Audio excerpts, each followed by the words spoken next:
The yawning gap between the elites and everyday Canadians on the issue of immigration. That's the topic of tonight's Byline.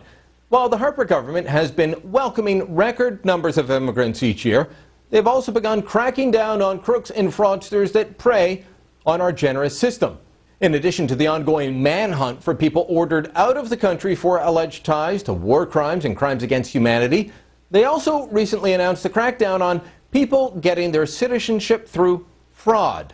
Immigration Minister Jason Kenney announced 2 weeks ago that the government would strip 1,800 people of their Canadian citizenship that they obtained through fraudulent means. This, of course, greatly upset the Toronto Star and others who claim the Conservatives are being anti-immigrant.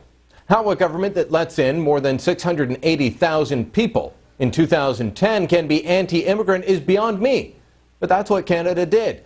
In addition to the 280,000 permanent residents admitted to Canada, there were more than 380,000 admitted as temporary foreign workers, foreign students, and in other categories.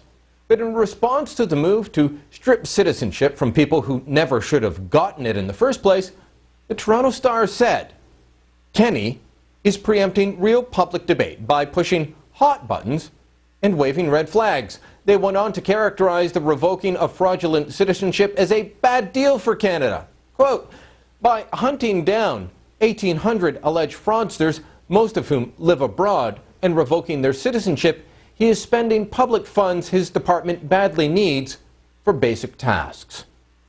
Meanwhile, the Globe and Mail described the manhunt for those already ordered deported and accused of some pretty nasty crimes as, quote unquote, American style. And we all know that's code for bad. But what do Canadians actually think? A Leger marketing survey conducted at the end of July gives us a glance. Almost 3/4 of Canadians, 73%, said that those who obtained their passport or citizenship through fraud should be kicked out right away, while 18% said let them stay while the deportation process works its way through the system. Is further proof that too much education may rot your brain. Those with a university education were twice as likely to say, let the people stay. Support for kicking out fraudsters, though, goes across party lines. Now, regardless of whether you vote Conservative, Liberal, NDP, or Bloc, the majority of Canadians support a tough line on fraudsters. Our chattering classes, meanwhile, continually worry that such measures are too harsh and send the wrong message. I'm not surprised that the difference between ordinary Canadians and the chattering classes is so wide, though. Last year, our own pollster, David Coletto of Abacus Data, conducted a poll where he asked if Canada accepted too many immigrants, too few, or just the right amount. Half the country believes we're taking in too many immigrants and wants the number decreased. Shocking for many was the news that more than 1/3 of those born outside of Canada agreed that immigration numbers should be decreased. Such views can't be considered radical when they're held by half the population or more. We need to have open and frank discussions about the immigration issue in this country rather than simply having the progressive elite dictate policy and tell everyone else who dissents that they're radicals or racists. We need to continue having this discussion about immigration, even if it makes the people at the top uncomfortable. And that's the Byline. Well, we've been getting some reaction on the issue of the CBC and the Dirty 30, subject of my column last week, and lots of talk about whether they are right not to name and publish the photos of those on the wanted list the government's put out. Turns out Public Safety Minister Vic Taves feels much the same way. Here's part of what he was saying on CJOB radio in Winnipeg this morning. I've long since given up trying to understand the state broadcaster, or CBC as we know them more popularly. I find it so fascinating that they refuse to put the names of the individuals and pictures of the individuals on their network, given that these are individuals who have been found by a tribunal not to be admissible in Canada, and legal warrants have issued for their arrest. They're not. It's not a question of is there a right for these individuals to be in Canada or not. They have no right to be in Canada, and for the state broadcaster not to acknowledge that and work with law enforcement agencies is very disappointing. I find it ironic that the CBC was always so quick to try to implicate our Canadian Armed Forces in war crimes in Afghanistan, and never hesitant to mention that. But in this situation, when we actually have rulings from tribunals, they are reluctant to involve themselves. Public Safety Minister Vic Taves on CJOB Radio, home of Charles Adler on the radio in Winnipeg. Now, from one great mind on talk radio to another, drop by CFRA, my old stomping grounds here in Ottawa, 580 on the AM dial, to talk to Lowell Green. He is the author of Mayday, Mayday, about immigration. We talked to him about the very touchy issue. Lowell, your reaction to the poll this morning that showed the majority of Canadians, unlike the Toronto Star, think stripping people of their citizenship when they achieve it fraudulently is a good thing. The Star says, oh, this is a waste of time. And to me, that's a big disconnect between the chattering classes and everyday Canadians.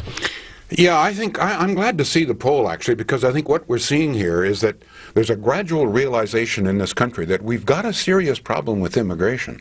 I'm not sure that everybody understands what the real problem is, but the mere fact that we're beginning to question, because until now there's been no national debate on immigration, or multiculturalism for that matter. But they're kind of twin sisters. Well, they certainly are.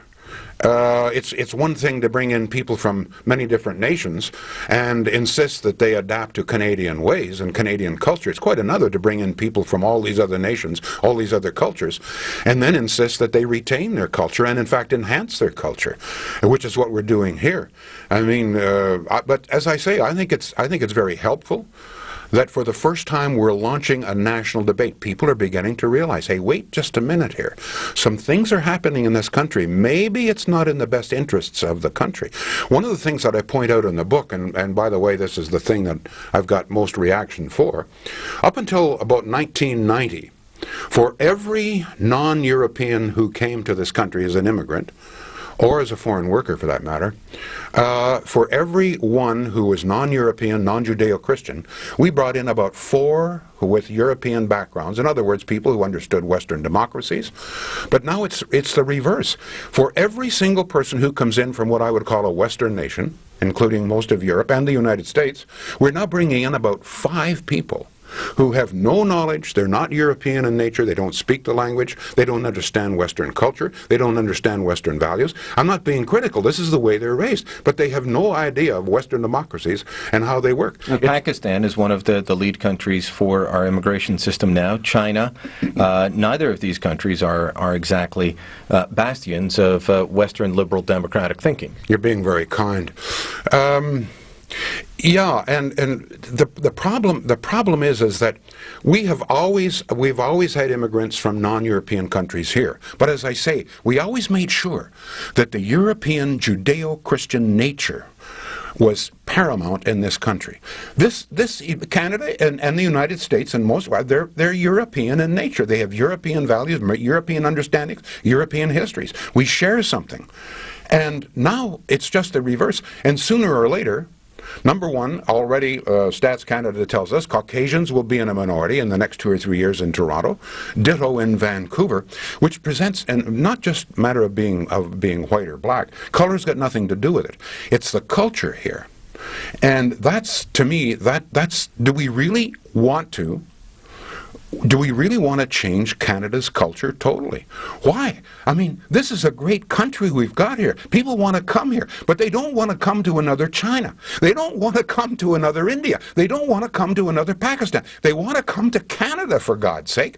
But then, and what happens? You go to Toronto, and what have you got? You've got a little India. You've got a little China. You've got a big China in Vancouver. You've got a place that's almost totally Sikh, for goodness sake. So in fact, they're coming not to Canada, but they're coming to a little Pakistan or a little India or a little Africa. And I don't think people really want to come to that, but that's what's happening. The other thing that a lot of people forget, you know, when my ancestors and probably yours came to this country, they came here to live permanently. There was no idea, no thought that they would go back to their home country and live there, you know, that they'd get rich here and then go back. They came to Canada to build a country, to stay here, and to raise their children here. Today it's totally different. Many people come now, they see golden streets, they want to earn a living and then go back or send a lot of money back. The thing that's different as well is the media. Well, and I want to ask you about that, because you mentioned this in Mayday Mayday, Absolutely. about how satellite and the internet makes it so that you never have to give up the media you had at home. Now, you say when my ancestors came here, that was 1968 for me, Yeah. and my parents would have to wait a week or two and go down to a special store on the edge of Hamilton Mountain and buy the paper from a week or two before. That's right. If they wanted to get some of what was going on back in Scotland. Now, you're right, it's 24/7. You can get a foreign satellite, yeah. and you're reading the foreign newspaper. So they bring actually their village with them. Does that, you think, lead to a lack of assimilation? Well, that coupled with multiculturalism certainly does, and many European nations have found this. And there is no, if you move to one of the, what I call a ghetto in Toronto or Vancouver, there's no need, number one, for you to assimilate into the Canadian mainstream. You probably never see the Canadian mainstream. Yet, we now have second and third generations in some of our major cities who can't speak English or French and have no intentions and have no need to do it. We're building an entirely different kind of Canada. We used to be a Western Judeo-Christian nation here. Gradually we are changing to a Middle Eastern, Asian, African nation. Maybe it's a good idea. Maybe the Canada that our ancestors built is no damn good. Maybe, as Trudeau said, maybe we need something different. Maybe we don't have a... By the way, I'm only talking about English Canada.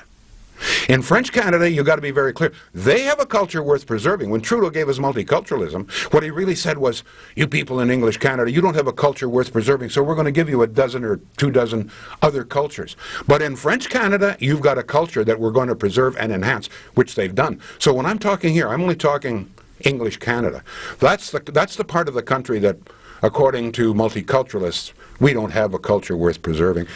Before we run out of time, I want to ask you about immigration numbers, because you'll hear the official numbers from the government, and repeated in the media is that last year, 2010, we brought in 280,000 immigrants. But that's only part of the story. You know that, and I know that, and we've both been talking about this, is that's the official permanent landed immigrant and refugee, but there's 380,000 last year who were brought in as temporary foreign workers, who are people on long-term contracts, foreign students that stay several years, other and humanitarian. 380,000. So together, 664,000 people brought in. Why can't we talk about this larger number, which is a city the size of Mississauga every year gets plopped down in Canada?